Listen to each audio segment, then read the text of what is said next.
Las consecuencias del reinado de Felipe IV dejan a España en una situación de decadencia económica. El alto coste de las guerras en Europa y en la misma península ha vaciado las arcas de la hacienda pública. En este escenario, su hijo Carlos II hereda el trono con tan solo 4 años. El niño crece enfermizo, con graves problemas físicos. Su educación es insuficiente para tratarse de un rey. De carácter introvertido, desarrolla una desconfianza en sí mismo que le impide gobernar.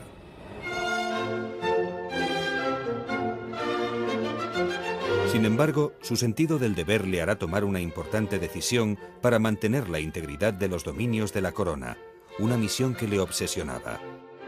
Ante la falta de descendencia de Carlos II, se suceden una serie de luchas cortesanas entre los partidarios de una sucesión que recaiga en el pretendiente de la dinastía de los Habsburgo austriacos y los defensores de la sucesión en la Casa Francesa de Borbón.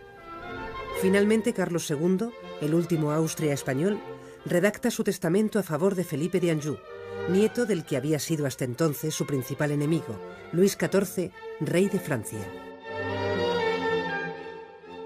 Con Felipe V se inaugura la dinastía borbónica en España, que se mantiene hasta nuestros días.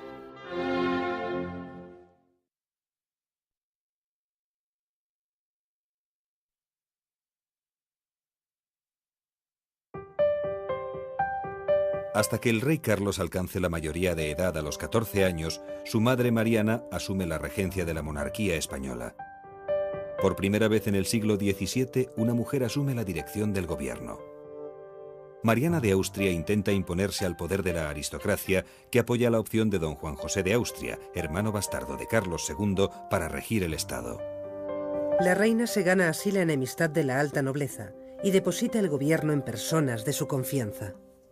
¿Quiénes rodean a la reina en su vida diaria, desde que se despierta hasta que se acuesta, a lo largo de, mientras va a la capilla, mientras está comiendo, etcétera? La rodean mujeres, que son las damas de honor, la camarera mayor, etcétera. Entonces, esas mujeres no pueden ejercer el puesto de primer ministro, porque la sociedad excluye a las mujeres del alto mando político. Entonces, tiene que confiar el poder a un hombre, pero en su entorno cotidiano íntimo no hay hombres. ¿Cuál es el único hombre que encuentra? Su confesor. El confesor con el que habla en alemán, el confesor austriaco que ha venido desde Viena con ella en 1649, que es Juan Everardo Nitar. Sin embargo, este extranjero no es popular, y los grandes de España comienzan una campaña para destituirle. La reina confía entonces las tareas de gobierno a Fernando de Valenzuela, un joven hidalgo de familia andaluza. La nobleza considera un insulto la política de la regente y pretende poner fin a la situación. Por este motivo, don Juan José, a quien se había mantenido alejado de la corte, otorgándole cargos en la corona de Aragón, marcha sobre Madrid acompañado de un ejército de más de 10.000 soldados y se impone en la corte. Hermanastro del rey, don Juan José es el único hijo ilegítimo reconocido por Felipe IV. Fruto de su relación con una actriz, el joven recibe una esmerada educación. Sensible al arte y a la música, muestra facilidad en las dotes de mando. Parece el candidato perfecto para sustituir a los favoritos de la reina regente. Una brillante carrera política y militar le avala. Conoce bien los territorios españoles y a los gobernadores y virreyes de los mismos. Durante su breve mandato de tan solo 3 años, inicia una serie de cambios y reformas políticas de carácter autoritario. Sus proyectos principales son acabar con la corrupción y estimular el comercio. Ordena una serie de inspecciones a todos los territorios de la monarquía, envía unos comisarios políticos que controlan lo que están haciendo los ministros en la esfera local, toma decisiones importantes con respecto a todos los territorios, desde las Indias hasta Flandes y hasta el conjunto de las posesiones italianas, pero todas estas reformas provocan malestar. Tras su muerte, la aristocracia toma las riendas de la monarquía. La alta nobleza se sucede en los más altos cargos de gobierno. Primero, el duque de Medinaceli y más tarde el de Oropesa van a ocupar la vida política española en los últimos años del siglo XVII. Las reformas monetarias y fiscales de estos años sientan las bases del saneamiento monetario de la monarquía, un elemento de primera importancia en la recuperación económica general.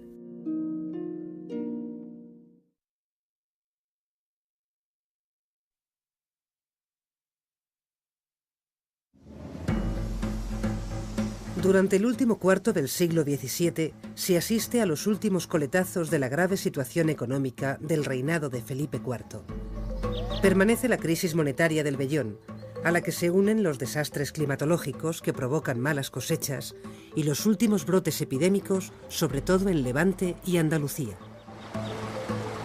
En todo el año 1683 hasta fines de noviembre no se vio la menor lluvia.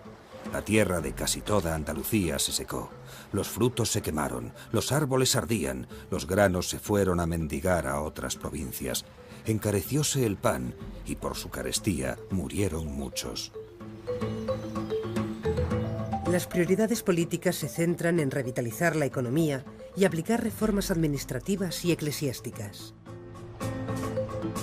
Mientras, bajo este clima de marasmo económico, la intolerancia religiosa y la represión social ejercidas por la Inquisición siguen muy presentes.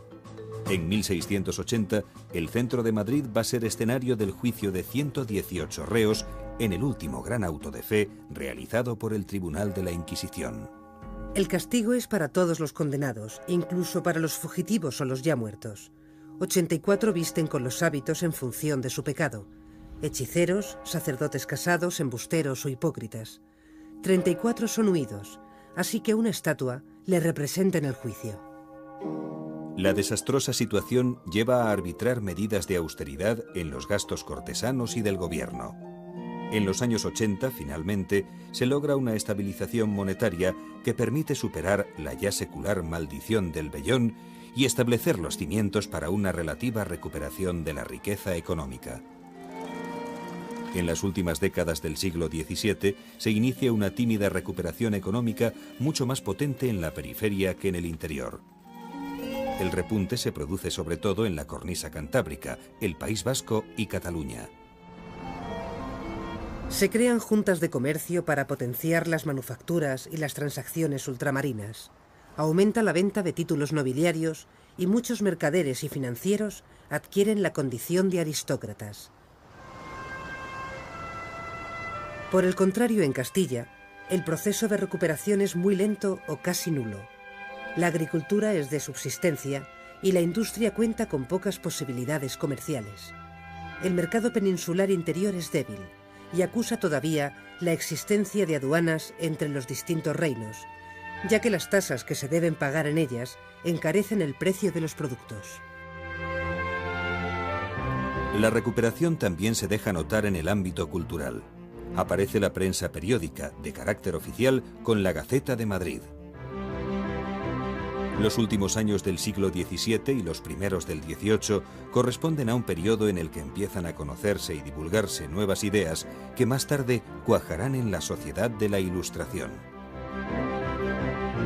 Un grupo de intelectuales, llamados los novatores, conocen los métodos de la ciencia experimental europea y la importan a España.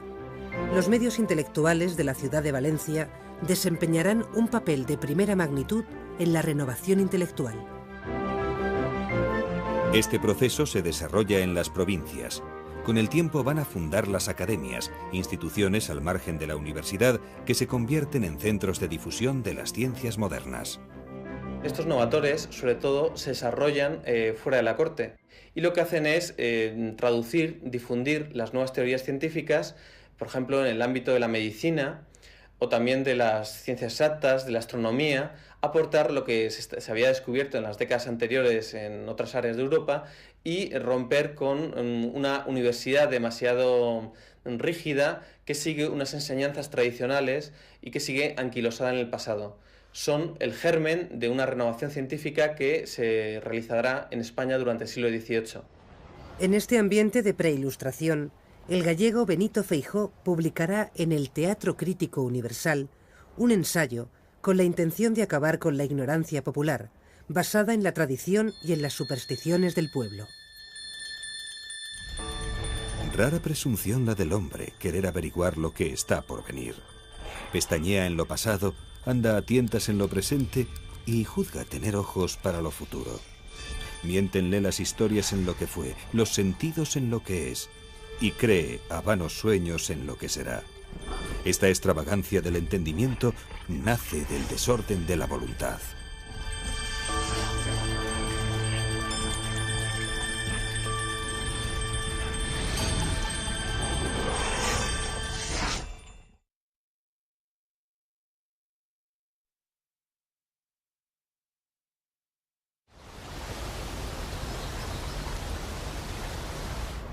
La ciudad de Sevilla destaca como un foco artístico de primer orden con la pintura de Juan de Valdés Leal. En su obra Jeroglíficos de las Postrimerías plasma la brevedad de la vida simbolizada en la vela y el triunfo absoluto de la muerte. Todos los objetos dibujados representan la vanidad de los placeres y las glorias terrenales que no escapan del yugo de la muerte.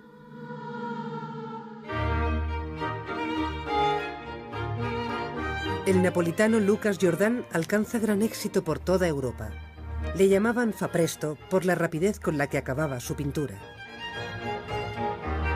En España decora las estancias del Escorial, de la Catedral de Toledo y la iglesia de San Antonio de los Alemanes.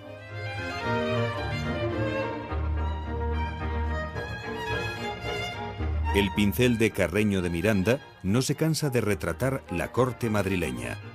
Influido por Velázquez y Rubens, su extensa obra plasma un tipo de retrato solemne, austero, con fondos neutros, donde el retratado fija su dignidad a través de su pose, ya que Carreño no recrea adornos ni joyas que engrandezcan la persona. A su muerte ocupa el puesto de pintor real Claudio Coello. Formado en Italia, realiza una de las joyas del barroco ilusionista, la Adoración de la Sagrada Forma, en el que representa a un monarca rodeado por miembros de su corte. En cuanto a los espectáculos populares, la ciudad madrileña se convierte en bullicio cuando la Casa Real organiza una corrida de toros. Las fiestas taurinas se celebran con todo lujo y esplendor, sobre todo cuando tienen lugar en la Plaza Mayor. El día de la corrida es uno de los más festivos. Todos se afanan por acudir a la plaza por cualquier medio. Es frecuente el derrumbamiento de tablados ante la cantidad de personas que concurren en el espectáculo. Exigen una rigurosa etiqueta en la que todo está previsto. Quién puede usar sombrero y vara, coche o caballo, o quiénes entran antes o después. El balcón del rey es dorado y está cubierto con dosel. La reina cuenta con otro para ver la corrida con el valido y acompañada de sus damas. El origen del toreo hay que buscarlo en los tiempos de los romanos como espectáculo circense o incluso en los pueblos celtíberos como sacrificio a los dioses. Solo en tiempos de los musulmanes se prohibieron por considerarlo un espectáculo abominable. En la Edad Media se retoma como un deporte entre los nobles. El toreo, tal y como lo conocemos hoy, comienza en el siglo XVIII, cuando la nobleza baja del caballo y la plebe torea a pie mostrando destreza y valor. Esta tradición ancestral ha sobrevivido como forma de arte y espectáculo, y hoy en día cuenta con numerosos aficionados.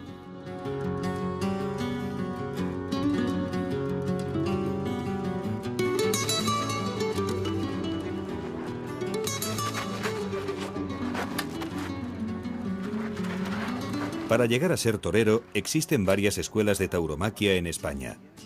La media para formarse en el arte de la lidia son 4 años, en los que se reciben clases prácticas y teóricas. Divididos en niveles, los aprendices pueden empezar su entrenamiento a los 12 años.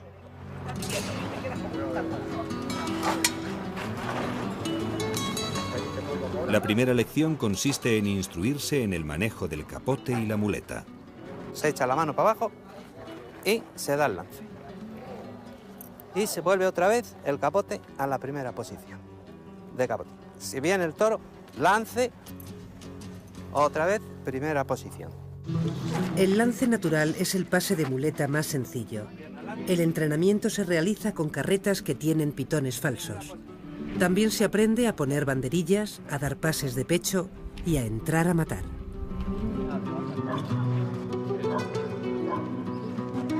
Esta entrada es la más peligrosa y se llama suerte suprema. 1, 2, 3. Es el único momento en el que el diestro pierde la cara al toro. No todos los que estudian tauromaquia terminan con éxito en el ruedo. Hay 2 cosas que no se pueden enseñar: tener valor y perder el miedo al toro. A menudo, las corridas del siglo XVIII se prolongan con otro juego ecuestre, las cañas. Una cuadrilla de nobles se enfrenta a otra con lanzas de cañas, simulando un combate a lo largo de la Plaza Mayor. Los caballeros van ataviados con lujosas libreas y demuestran su habilidad en el movimiento armonioso de las cuadrillas. La destreza en el arte de la equitación se muestra también en las mascaradas. A la luz de las antorchas, los nobles compiten por parejas en carreras de caballos nocturnas en las que jinete y corcel lucen vistosos trajes para contribuir al espectáculo.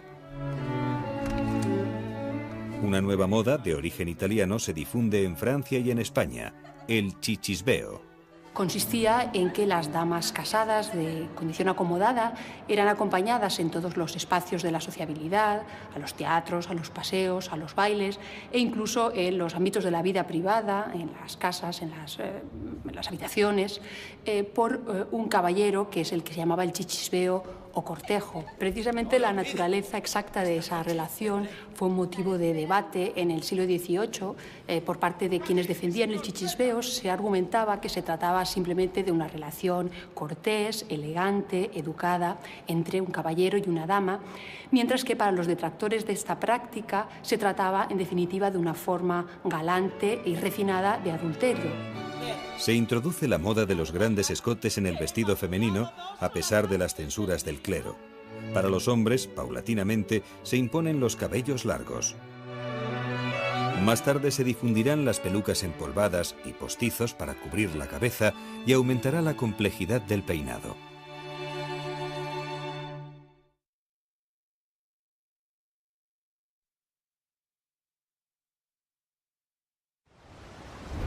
Declaro ser mi sucesor el duque de Anjou, hijo segundo del Delfín, y como tal le llamo a la sucesión de todos mis reinos y dominios, y porque es mi intención y conviene así a la paz de la cristiandad y de la Europa toda, y a la tranquilidad de estos mis reinos.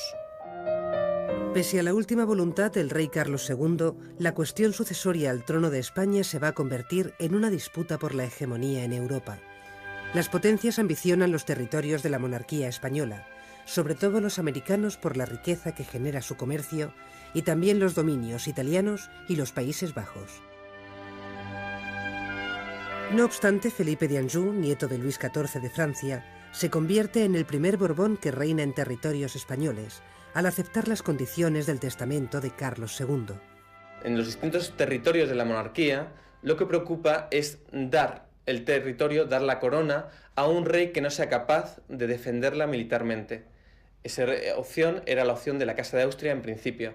En cambio, Luis XIV, con el ejército más poderoso de su tiempo, con unos 300-400.000 soldados, estaba en condiciones de garantizar la integridad de esa monarquía. La condición del testamento, el testamento que firma Carlos II en su lecho de muerte, es que el duque de Anjou, el nieto de Luis XIV, recibirá el conjunto de la monarquía, pero solo si mantiene, si preserva todos los territorios que forman parte de ella. Felipe V entra en Madrid sin ninguna oposición. Durante los primeros años de su gobierno convoca cortes en Cataluña y respeta la autonomía legal de los reinos de la Corona de Aragón. Pero el temor a que el monarca Borbón tome el camino absolutista de su abuelo francés va a dar un giro a la situación, provocando los primeros desacuerdos internos. Inglaterra, Austria y los Países Bajos protestantes se unen contra Francia para intentar imponer su candidato al trono español, el archiduque Carlos de Austria, hijo del emperador Leopoldo I. Completarán esta coalición Portugal, Saboya y Prusia. En España la opinión se divide. Castilla defiende los intereses borbónicos, mientras que una parte de la corona de Aragón proclama rey al archiduque Carlos. Pero la guerra de sucesión no solo tiene por escenario la península ibérica. Durante 14 años, la contienda ensangrentará a las tierras europeas.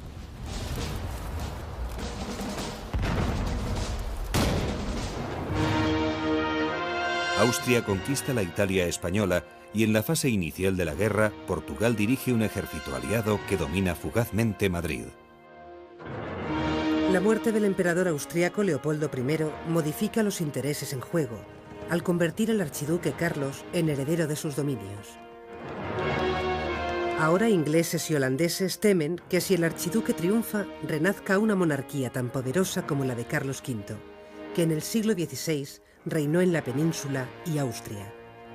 Comienzan entonces los acuerdos diplomáticos entre Gran Bretaña y Francia, que culminan con la firma de los tratados de Utrecht y Rastatt.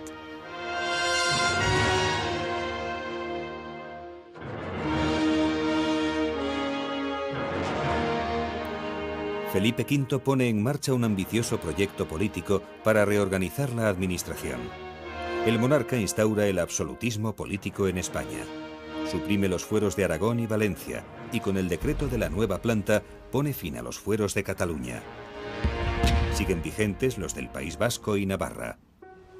Por primera vez convierte a España en una corona unida políticamente. Sobre esta unidad asienta las bases de una nueva administración. Suprime las cortes de los distintos reinos, excepto las Cortes de Castilla, con representantes de todos los territorios de la monarquía. Desaparecen los virreyes y se crea la figura de los intendentes. En general trata de imponer el modelo castellano de administración e introduce nuevos mecanismos fiscales, como sucede en los reinos de la Corona de Aragón, donde establece el catastro en Cataluña, el equivalente en Valencia y la única contribución en Aragón. Margina el antiguo sistema de consejos de los Habsburgo y crea una burocracia más ejecutiva a través de las secretarías de despacho. Desplaza a los grandes de la dirección política y coloca a hidalgos, nobles más humildes, en los nuevos puestos de gobierno. Se impulsa una labor, digamos una monarquía de un perfil distinto al anterior. Una monarquía mucho más ejecutiva, mucho más administrativa, no tan respetuosa de la legalidad, como era a través de la opción de los consejos y de los letrados, ni tan respetuosa de los privilegios de la aristocracia y del alto clero. Hay un nuevo perfil, hay una nueva forma de actuar que será la que desarrollan las secretarías, que son los precedentes, salvando las distancias de los ministerios actuales. Las consecuencias de la guerra de sucesión cambian una vez más el mapa político internacional. España pierde sus posesiones europeas. Austria recibe los Países Bajos, Nápoles y Milán. Inglaterra gana Gibraltar y Menorca. España mantiene su imperio americano, pero se ve obligada a otorgar a Gran Bretaña un cierto margen de libertad de comercio con las Indias y el llamado asiento de negros, el monopolio de la trata de esclavos en las colonias. Por entonces América ha diversificado su economía y fomenta los cultivos de exportación como el tabaco o el cacao. Primero en forma de rapé y luego en hoja, el tabaco se introduce entre los círculos privilegiados. En España y en toda Europa también se pone de moda el chocolate. El proceso de elaboración del dulce comienza por trocear la cobertura del chocolate, compuesta por cacao, azúcar, manteca de cacao y un porcentaje del 3% de frutos secos. Después se pone al baño María a fuego lento para fundirlo y se retira cuando se consigue una textura cremosa. El siguiente paso es reducir la temperatura del chocolate, preferentemente sobre una superficie de mármol. Desde los 40 grados que ha alcanzado sobre el fogón, se enfría hasta los 35 o 36 grados, que es la temperatura ideal para moldear el chocolate sin que pierda el brillo. A este proceso se le llama atemperar. Las trufas son uno de los productos más deliciosos que existen elaborados con chocolate. A una masa realizada con nata, azúcar, mantequilla y coñac se le añade una cobertura de chocolate para su presentación final.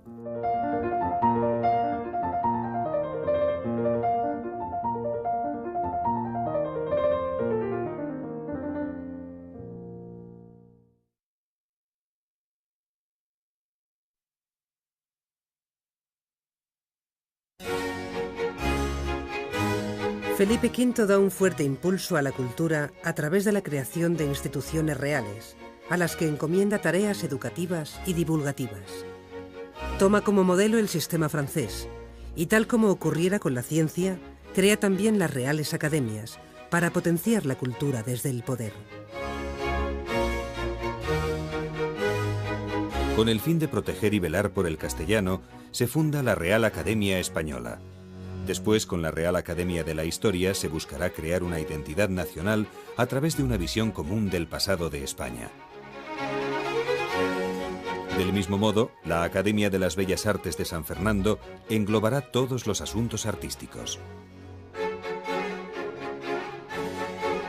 La Biblioteca Real se funda con el objetivo de fomentar el estudio y la lectura entre los súbditos. Será el germen de la Biblioteca Nacional actual. El papel de la mujer gana terreno en el ámbito de lo privado.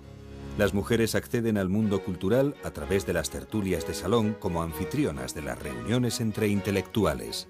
El florecimiento de los salones es una costumbre muy característica del siglo XVIII en España, como también en el resto de Europa. En España, con mucha frecuencia recibieron el nombre de tertulias más que de salones.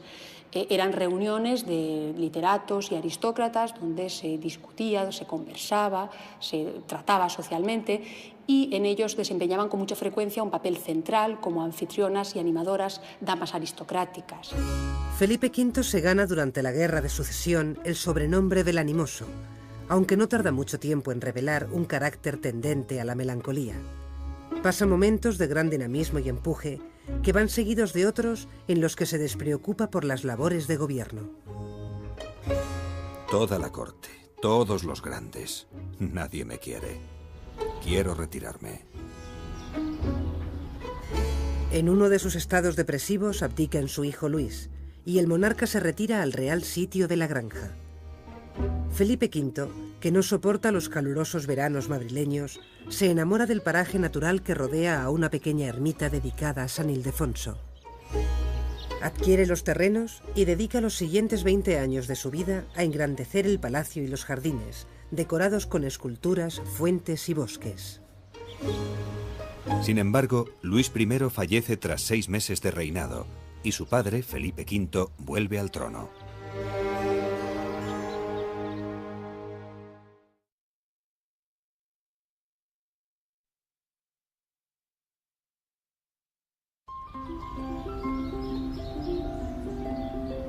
Con el reinado de Carlos II se cierra la etapa de los Habsburgo en la monarquía española. Esta dinastía gobernaba los reinos hispánicos desde principios del siglo XVI.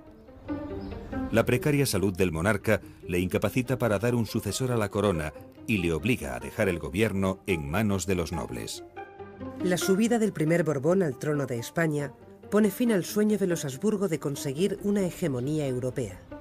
La instauración de la dinastía francesa supone la pérdida de gran parte de los territorios europeos de la monarquía hispánica y la configuración de un nuevo orden social y político. Comienza una época en la que las nuevas ideas ilustradas empiezan a despertar entre la sociedad española.